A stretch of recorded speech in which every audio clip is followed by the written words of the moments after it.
All right. You got about 25 minutes. Got it. You can obviously go less.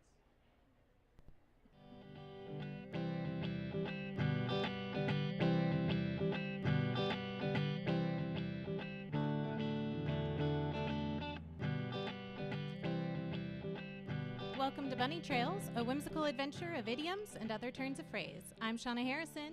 And I'm Dan Pugh, and we are live currently from Podcon. I have to say, I usually record in a room all by myself, so I'm not used to looking at other people while I am talking. Frankly, I don't normally even wear pants, so this is definitely different for me. But it has been really cool to be able to do this in front of other podcasters and people who already know they love podcasts. So that is very helpful. Shauna, are you enjoying Podcon? I am. Podcon is amazing so far. We've mostly attended workshops, and we're learning all kinds of things to help us make our show better. And I'm really looking forward to improving our presence online and getting a good flow going for the future. But there are quite a few other podcasters here, both new and established, as well as fans and just generally awesome people. I only fangirled a couple of times with my fellow nerd fighters and cool babies. But visiting Seattle in general has been really great. I love this weather. We differ on that. Like drizzly, rainy, chilly days. Perfect. That seems the opposite of what I want, but that's okay. We got a chance to do some of those must-do items in town, like the Space Needle, Pike Place. We did a harbor cruise and went to the aquarium. And the Science Center. Yes, I even saw a Starbucks. It was crazy. Do they have Starbucks here in town? A few, I've heard. Nice. So if you want to see more, check out our Patreon. We've got pictures and other cool stuff from our adventures. It's patreon.com/bunnytrailspod. Well, each week we delve into the origin and history of an idiom or another turn of phrase, and we discuss how it's been used over time. Now, this often takes us down some fun and interesting research rabbit holes. So this week, we're going to look at a phrase by the skin of your teeth. So the Oxford English Dictionary defines skin of your teeth as an idiom meaning a very narrow margin, or barely, or only just. And the common lore is this phrase originated with Job of biblical fame. And I hate saying this definitely isn't true because it kind of depends on how you want to attribute translations. Okay. The book of Job was written in Hebrew, and this is, of course, an English phrase. So even if Job had directly dictated this, it isn't necessarily his phrase that he intended it to mean or used in the same way that he would have intended it. Gotcha. So Job maybe told the story, or the story is about Job, but it wasn't, Yeah, exactly. It wasn't a direct quote necessarily. So, and I couldn't find anything in the AP style guide on how you're supposed to attribute and attest to people in translations. So we're just going to have to delve a little bit further into it than that. So this originates in 1560 with the Geneva Bible. This is one of the first English translations of the Bible, specifically Job chapter 19, verse 20. And it says, "I have escaped with the skin of my teeth."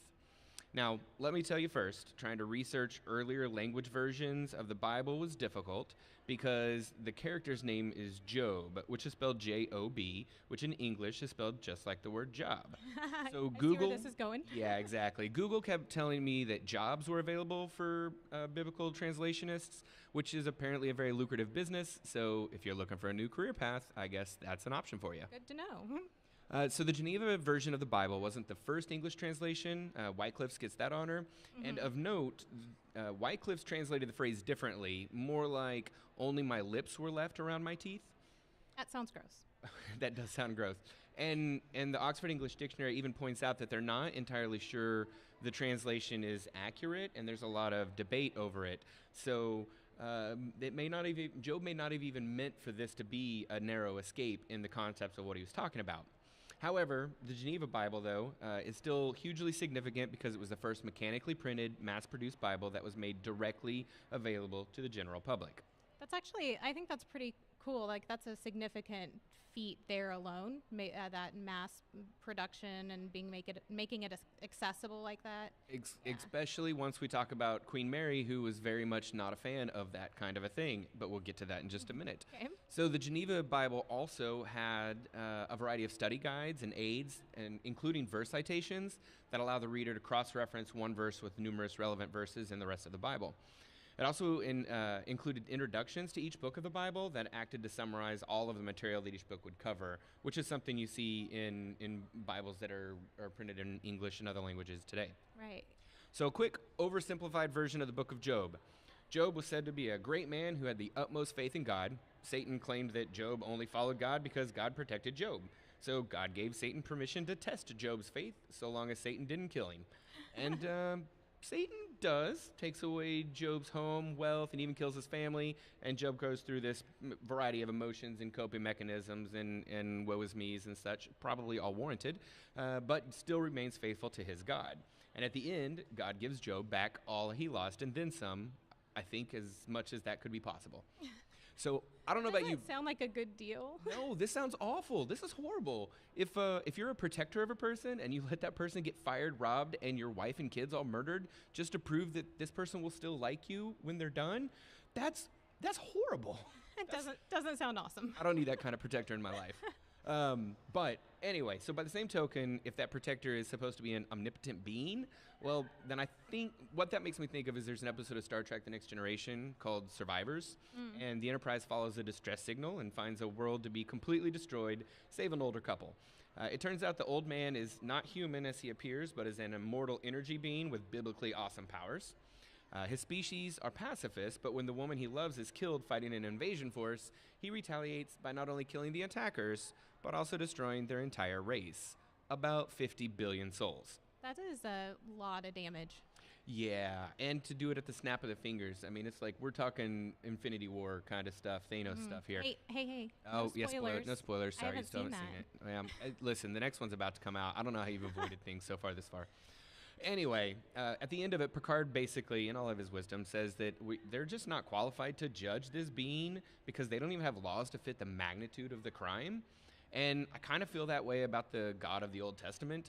Some of the things that are attributed to the Old Testament, like the Great Flood, Sodom and Gomorrah, and even to a lesser extent this thing with Job, seems to me something that I don't have words to be able to judge someone for that, but it seems horrible. When you're talking about something of that magnitude, like how do you correlate any kind of rules or establish rules for a power that you don't possess and can't understand? So I think they encounter that a lot in those superhero universes where you're trying to establish rules for something that is beyond what you're capable of understanding. Yeah, absolutely. Yeah. But anyway, back to Job. So crediting this quote to him wouldn't be correct, as the book of Job, of course, was translated, and we're not entirely sure that that's what it meant. So who maybe is more responsible for this? Well, the Old Testament translation of the Geneva Bible was overseen by Anthony Gilby. Gilby was a Protestant from England who fled to Geneva, Switzerland during the 1550s, during a time known as the Marian Exile. This was when the Queen Mary of England took a very hard stance against Protestants of the time and occasionally burned to death scholars who tried to translate the Bible into a common language. Oh, that sounds also awful. Awful. Can I say I'm so glad to be alive today? Yeah, as opposed to alive then when religion was used so often to just burn people to death? Yeah, and then, man, that's a lot of people just getting killed for crazy reasons. Yeah. Well, of course, Gilby wasn't the only one who worked on this. There are other scholars who worked on that translation as well, including William Whittingham, who supervised the New Testament version. He gets most of the credit because the New Testament version came out in 1557, and the Old Testament came out in 1560. So William Whittingham oversaw the New Testament side, and Anthony Gilby oversaw the Old Testament side.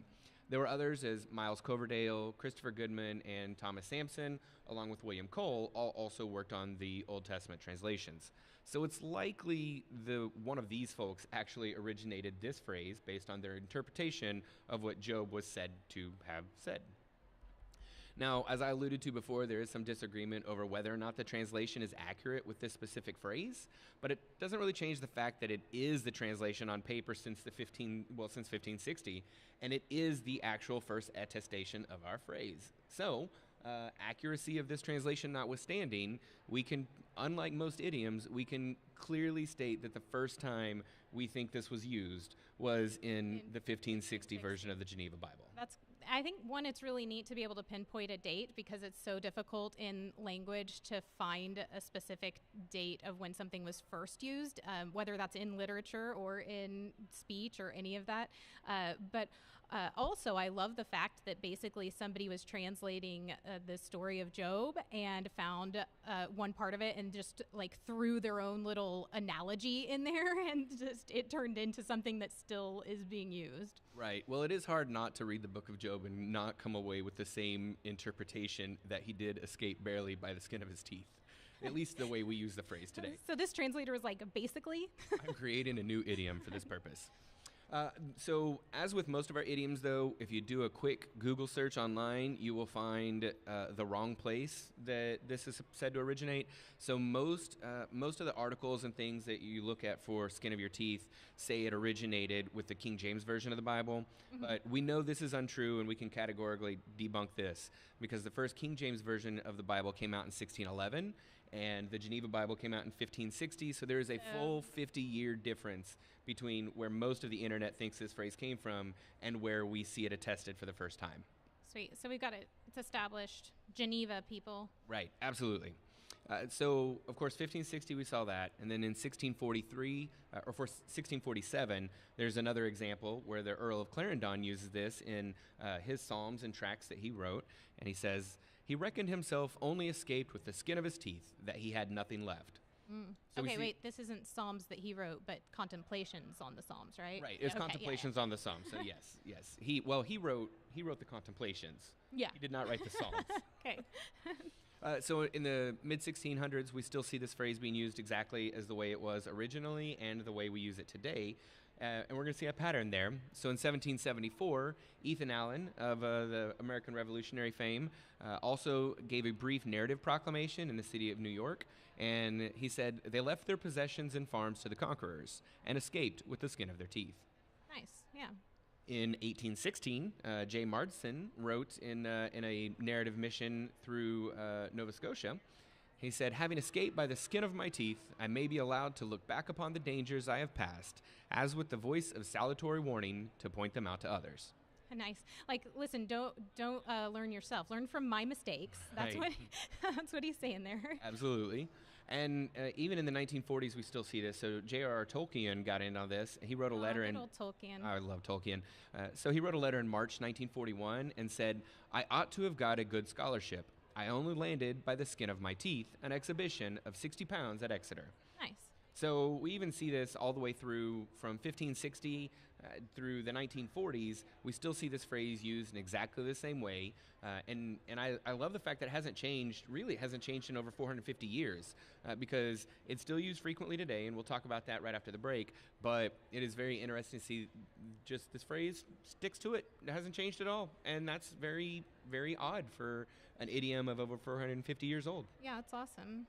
Well, today's show is sponsored by our patrons on Patreon. We want to say a special thanks to our logomorphology interns, Charlie Moore and Pat Rowe, for sponsoring this episode. Patreon.com is a subscription service that allows you to support content creators you love. It's free to sign up and follow along. If you are in a financial situation that allows for monetary support, you can get additional perks for as little as $1 a month. Features like early access to episodes, behind-the-scenes content, bonus episodes, and more are all available at patreon.com/bunnytrailspod.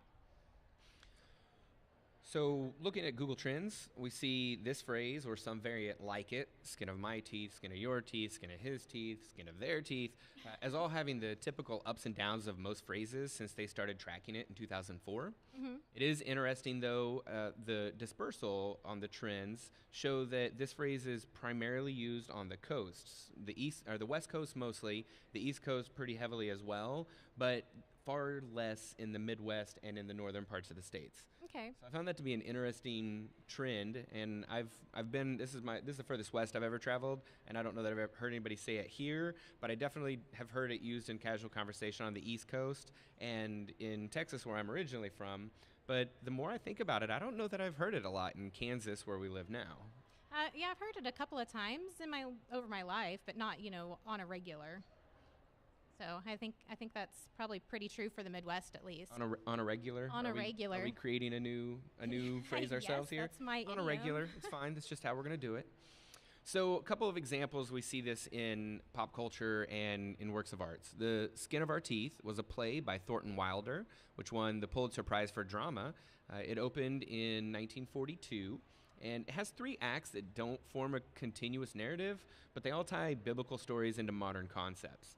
And of Sounds note, really interesting for like 1942. I want yeah. gotta find out what that's about. well, and another interesting point is there was an Australian film of the same name based off of this play that won some awards in Australia in 1959 as well.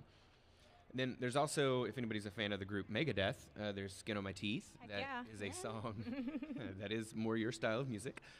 So it's off the 1992 album Countdown to Extinction. And the words say, "No escaping pain, you belong to me, clinging on to life by the skin of my teeth." Yeah, no, I think it's like skin of my like teeth. saying of, but just leave the F sound off. Skin So of my it's teeth. Skin of my teeth. Yeah. Well, like yell it and get really growly, really deep. Get in there. Just get in there. You'll just have to take her word for that. This is as deep as my voice gets, so I won't be the growly one. Mine can get way deeper first thing in the morning. Oh but, yeah.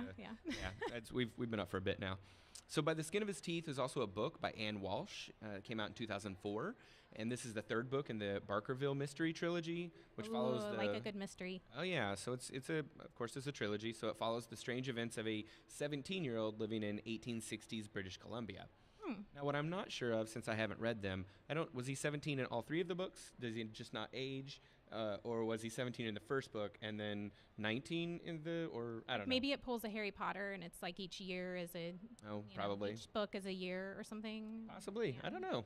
It's interesting. It did seem pretty interesting, some of the concepts that they dealt with in those books. So it might be something that I add to my to be read list.